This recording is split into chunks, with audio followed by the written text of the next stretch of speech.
Hello दोस्तों। और ये फिर से कब का न्यूज़पेपर है ये?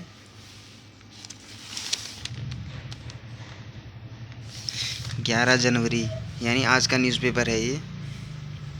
11 जनवरी का। तो इसमें फिर से वही, मैंने अनजान वीडियो कॉल उठाकर मुसीबत को बुला दिया है। फिर वही साइबर क्राइम वाला आ रखा है। तो ये देखिए, मेरी आप बीती भी सुनिए बर। तो इसमें देहरादून का ही मामला आ रखा है। मैं व्हाट्सएप पर अनजान नंबर से आई वीडियो कॉल से बड़ी मुसीबत में फंस गया कि लगा ज़िंदगी बर्बाद हो गई। साइबर ठोकर ने मुझे व्हाट्सएप सेक्सटॉर्शन का शिकार बनाया, मुझे बदनाम करने की धमकी देकर 4 लाख रुपए ठग लिए। अब सोचता हूँ कि काश मैं भयभीत न हुआ होता, मेरी मेहनत की कमाई बच जाती। तो यह मामला है। तो यह 1 साल पुरानी बात है कि रविवार के दिन घर में अकेला मोबाइल चला रहा था। अनजान व्हाट्सएप नंबर से हाई लिखा है। मैंने मैसेज प्राप्त हुआ। नंबर पर किसी लड़की ने डिस्प्ले पिक डीपी लगी थी, तो मैंने हेलो लिख दिया।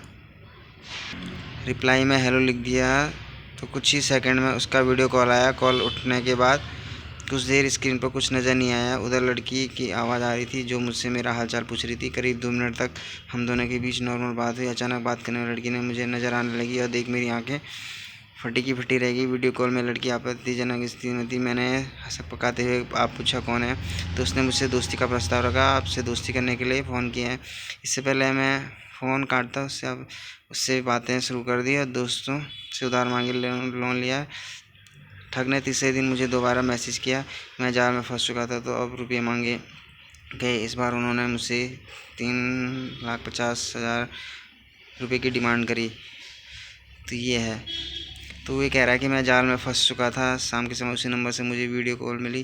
जैसे मैंने ये डाउनलोड किया तो मेरे पैरों तले ज़मीन खिसक गई। तो फंसी जिस युवती से बात की थी उसकी वीडियो रिकॉर्डिंग एडिट कर मुझे भेज दी गई।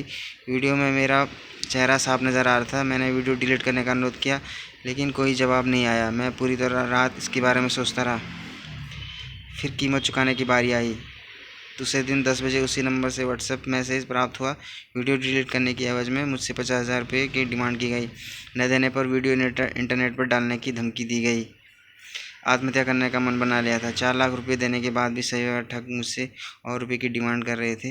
ऐसे में मैंने रुपये देने से साफ इनकार कर दिया। तो मैं डिप्रेशन में जा रहा था। समाज के भय से आत्महत्या तक करने की सोच ली थी। तो ये देखिए, ये आ रहा है। तो ये हिंदुस्तान पेपर में ही क्यों आ रहा है?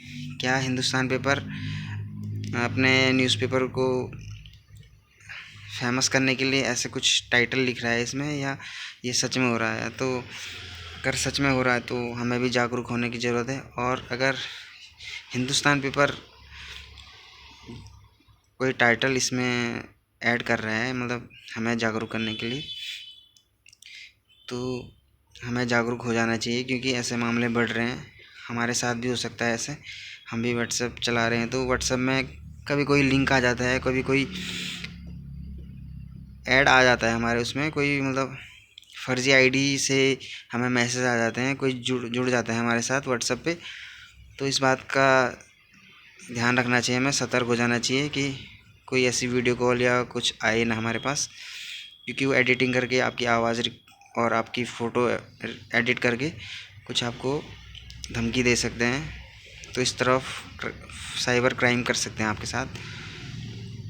तो ये सतर्क रहने के लिए हिंदुस्तान बार बार इसमें अपना टॉपिक रख रहा है कि साइबर क्राइम पर। तो ये भी हो सकता है, लेकिन हमें जागरूक हो जाना चाहिए। तो आजकल लगातार मैं हिंदुस्तान में पढ़ रहा हूँ कि क्या क्या घटनाएं हो रही हैं। सच भी हो सकता है, लेकिन अगर सच नहीं है तो हमें इससे सीख लेनी चाहिए।